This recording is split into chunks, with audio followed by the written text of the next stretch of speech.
Welcome to the Wickedly Smart Women podcast, featuring stellar conversations with emerging and established wickedly smart women. Thanks for joining us today as we celebrate women who are committed, care deeply, and have the courage to take action and create conscious change all around the world. Now here's your wickedly smart host, Angel B. Hartwell.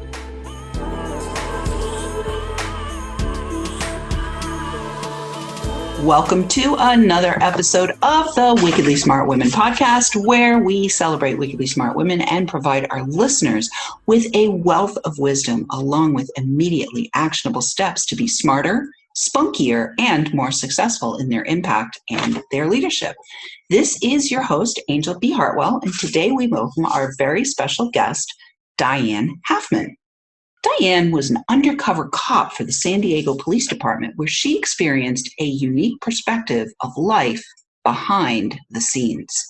Diane took her years of experience to pioneer the creation of her own company called Spa Life, which stands for Seek Power Always.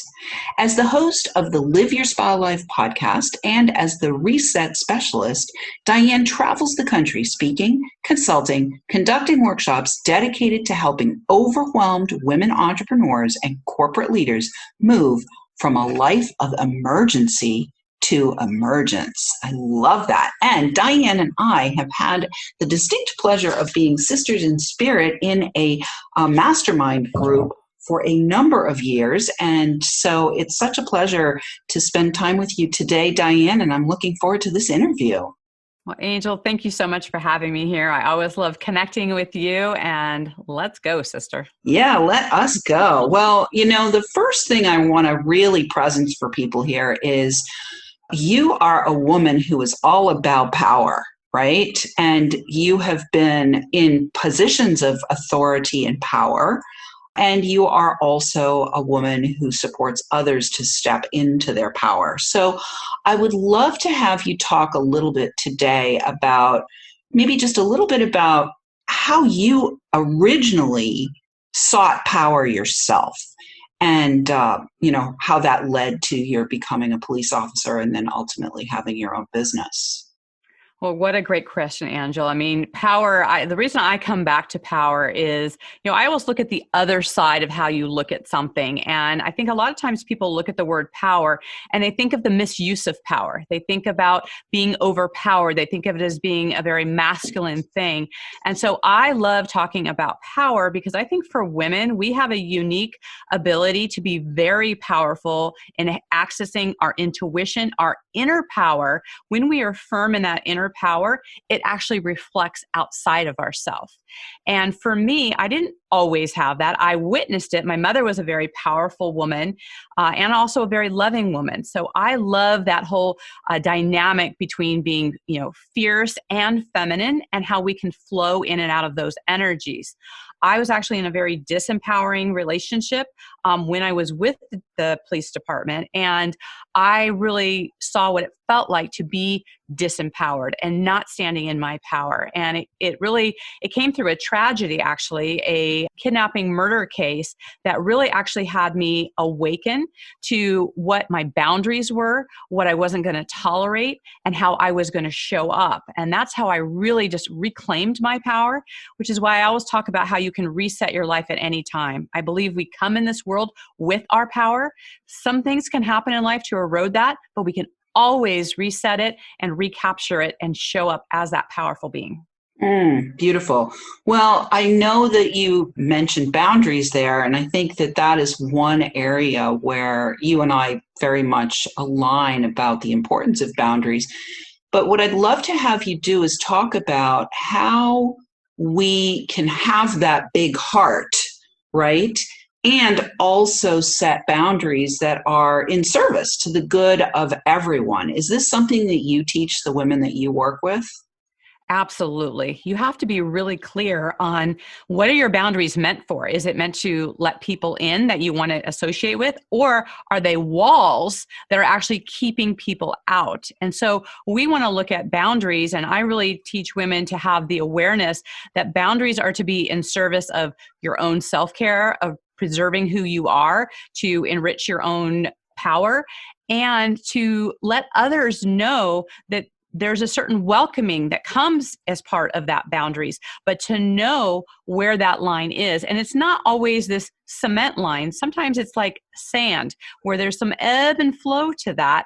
And when we're clear on what it is for us, we know when it hits a stopping point where it's now taking our power away and we feel less than, as opposed to being with people that energize us. So really getting clear on what that boundary is for us, we can then decide how we're going to vacillate that actually serves us and the people we connect with.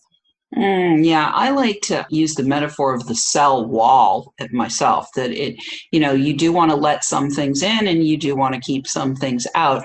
So Yes. I'd like to go a little bit deeper here because I know you have some really powerful personal stories about boundary violations. And I know that it can be, sometimes we can be far away from the reality of where some people actually are because we've been there, but we've transcended that. So I'd love to have you present, if you would, that time when you felt disempowered and some of the things that you might want to offer to our women about, first of all, identifying that you were disempowered. And then secondly, how do you then act from that place? Like, what is the magic that you can help people with to support them to not only acknowledge it, but also act their way out of it? Yes, such insightful questions. It's so true that we don't always see it when we're in it. One of the quotes I always love is that we can't always see the big picture when we're in the frame. Les Brown had talked about that. I was married for like 6 years, had my daughters. I, thought I was going to be married forever. And when my husband left and we got divorced, it was such a shake to my foundation because I thought I was going to be married forever. No one in my family had been divorced. I always thought everything could be worked through. And so, after I went through that transition of that and I got into another relationship, even though it was several years later, it was still kind of in the back of my mind that I didn't want to fail again. Right? That I was going to do everything I could, no matter what, to stay in this relationship and make it work. And so that is really a sign to look at is, are you staying in something that is actually not supporting you? It's not in the growth or benefit of both of you, but it's actually fear-based. Right? And that you're holding on to that. And so one of the things I started noticing was that he started making comments in terms of like, are you going to wear that? As if I wore anything that was too sexy, that, no one was to see me if I wasn't in a turtleneck type situation.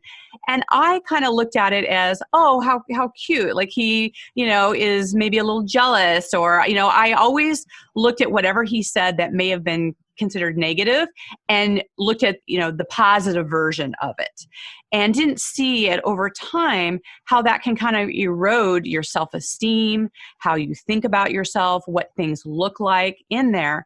And then I remember, fairly early on in the relationship, there was this, kind of, treacherous conversation, if you will, that can sometimes happen when people start asking about who have you dated before? Who have you slept with before? What does that look like? And I remember him asking specifically, what's the number and tell me all about it. And I remember thinking that, well, it really wasn't that many. And, if we want to share and get to know each other, what's the big deal? This is being, transparent. And I remember when I shared with him that immediately, it's almost like he vacated from himself and it triggered something in him. And he actually had kind of pushed me into our bedroom and I kind of slipped into my closet and he put his hands around my neck.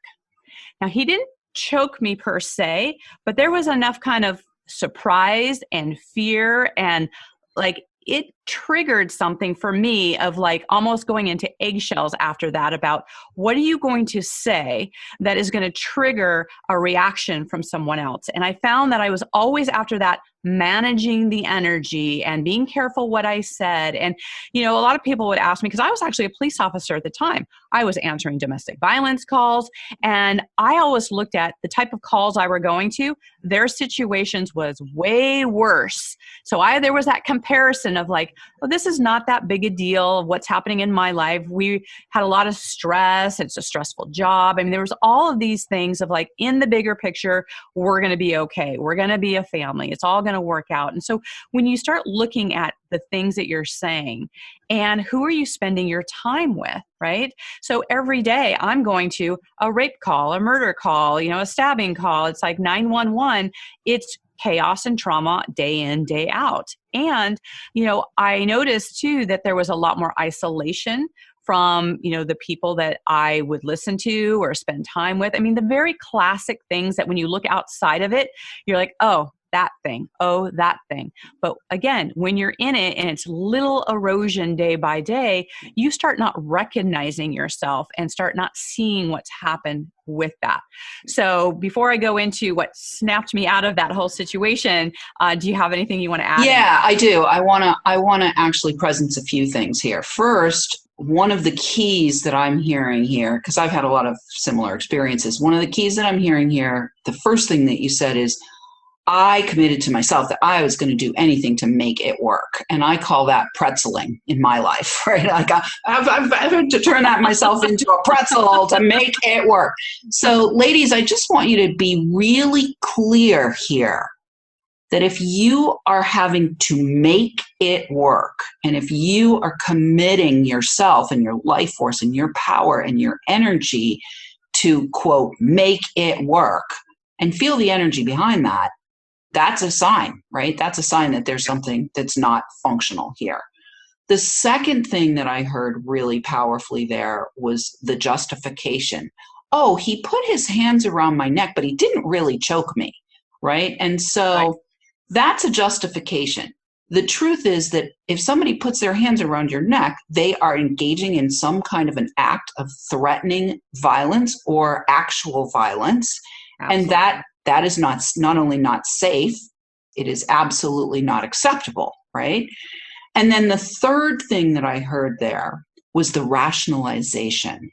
The rationalization where there was a comparison between yourself and all of the things that you were seeing on a day-to-day basis because of your job. And what's interesting to me is that literally you were in an environment all the time of danger and violence and trauma.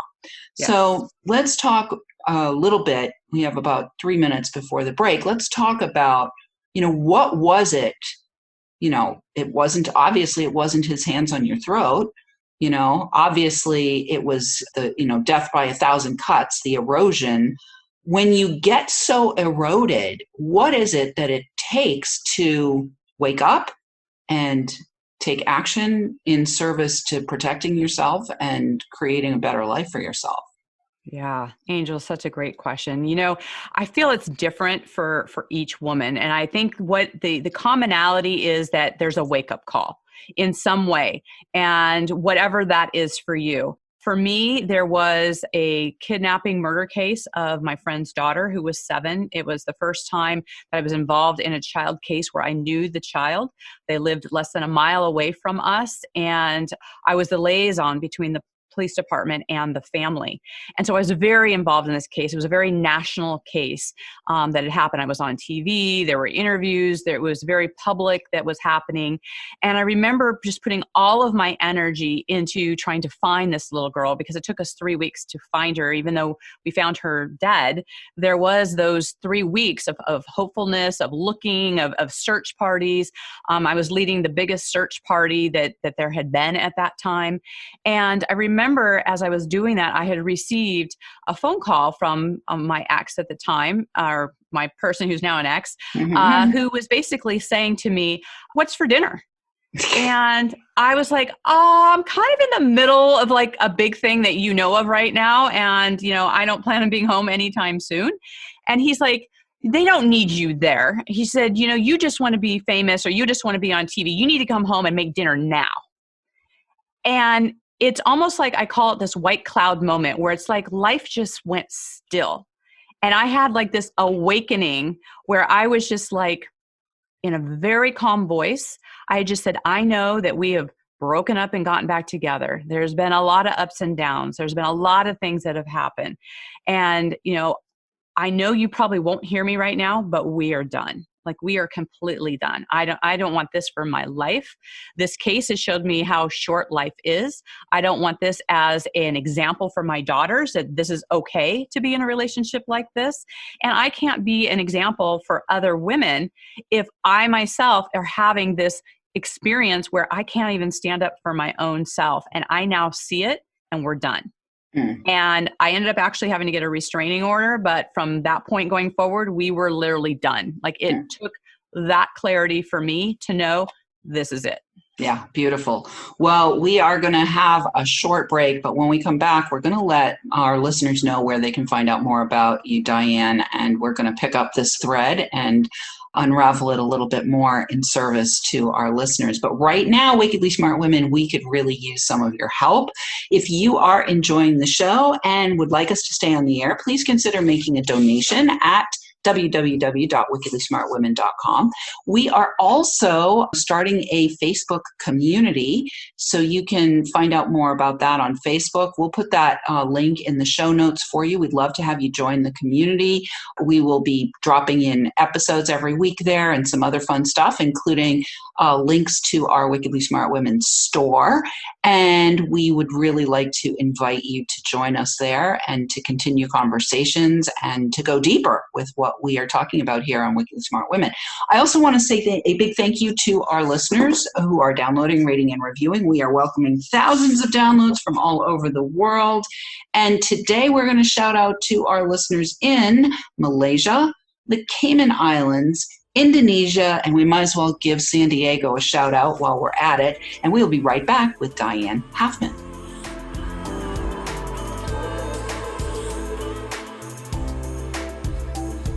The Wickedly Smart Women podcast is brought to you by the Wealthy Life Mentor. Women, are you on the edge knowing that life is calling you to make a change? Are you ready to be part of the evolution of what it means to be a wickedly smart woman, creating your wealthy life by design? A life that is an extraordinary work of art. Angel B. Hartwell, the Wealthy Life Mentor, is hired by women in transition. Women just like you who want to break through to their brilliance, become clear on the value of their wisdom, and embody a beauty-filled, balanced life of shameless self-expression. Discover your wealthy life readiness by taking the quiz at quiz.wealthylifementor.com.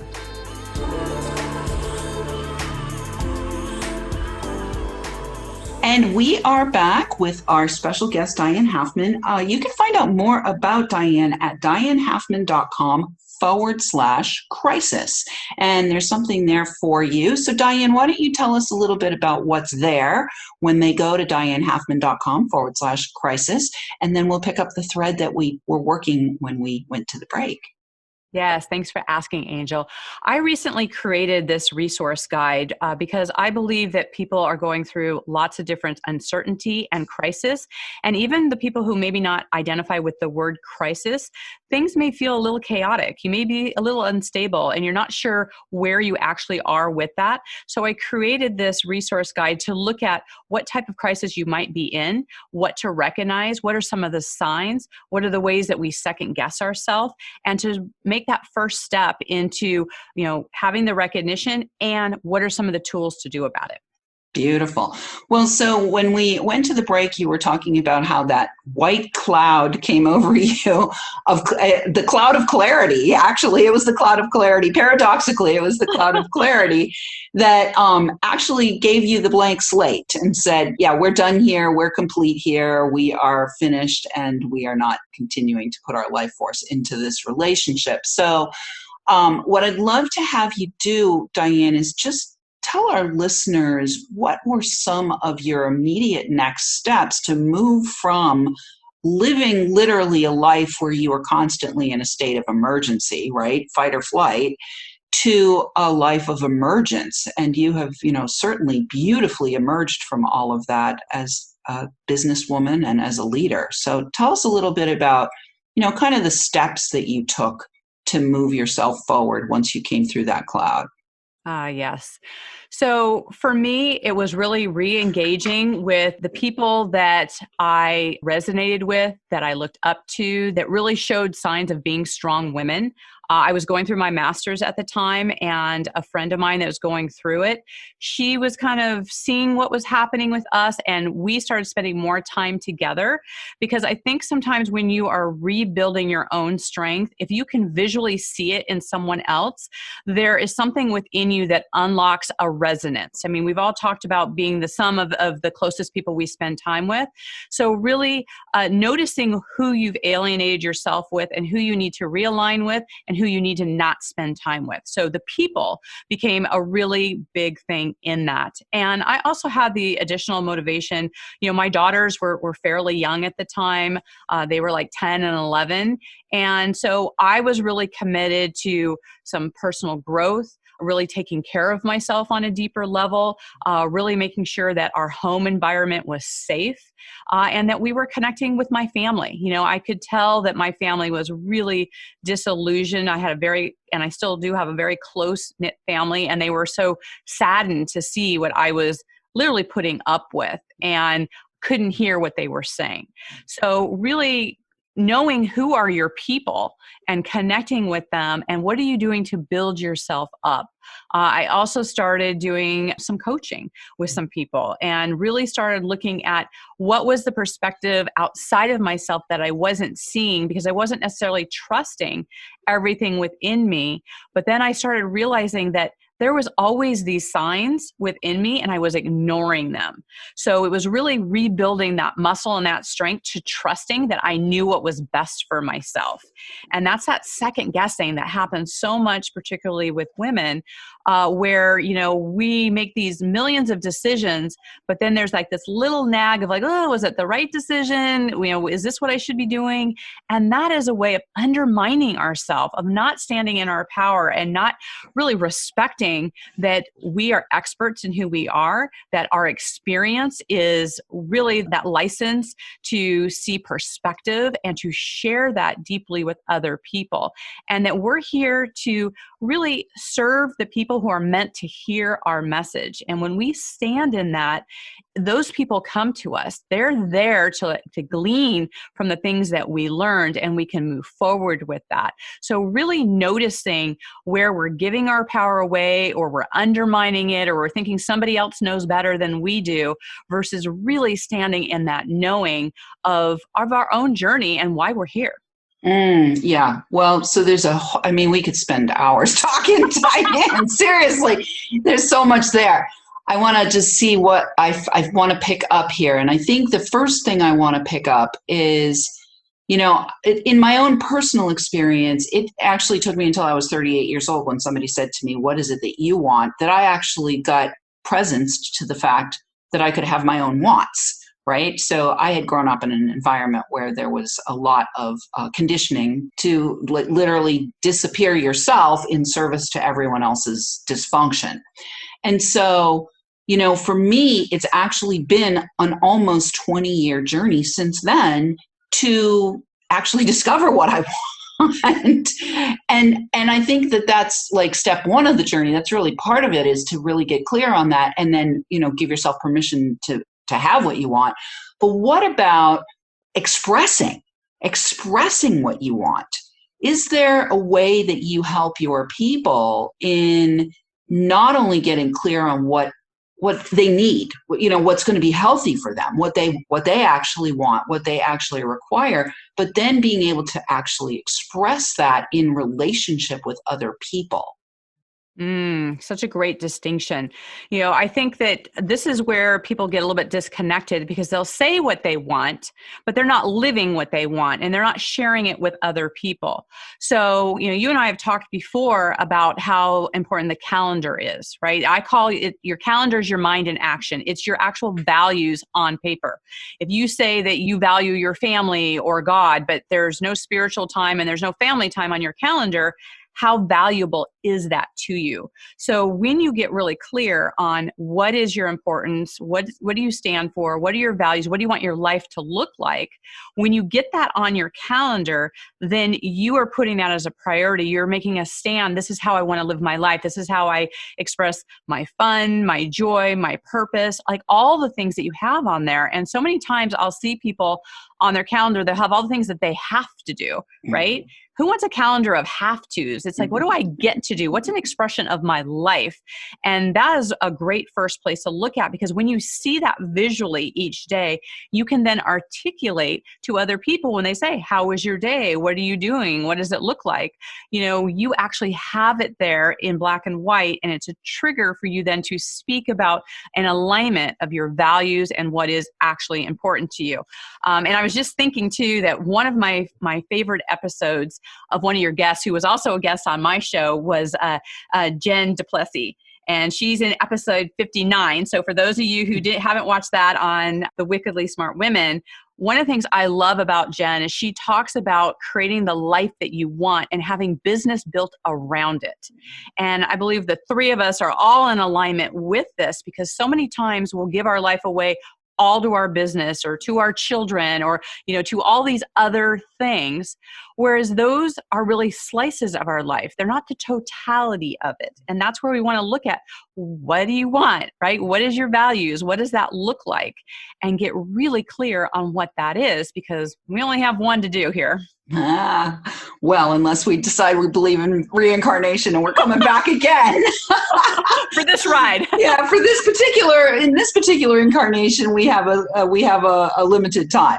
So I want to close our time together here, Diane, by talking a little bit about mentorship coaching, and either you can share with us a success story from one of the people that you've actually coached, or how coaching or mentorship has really shaped your journey.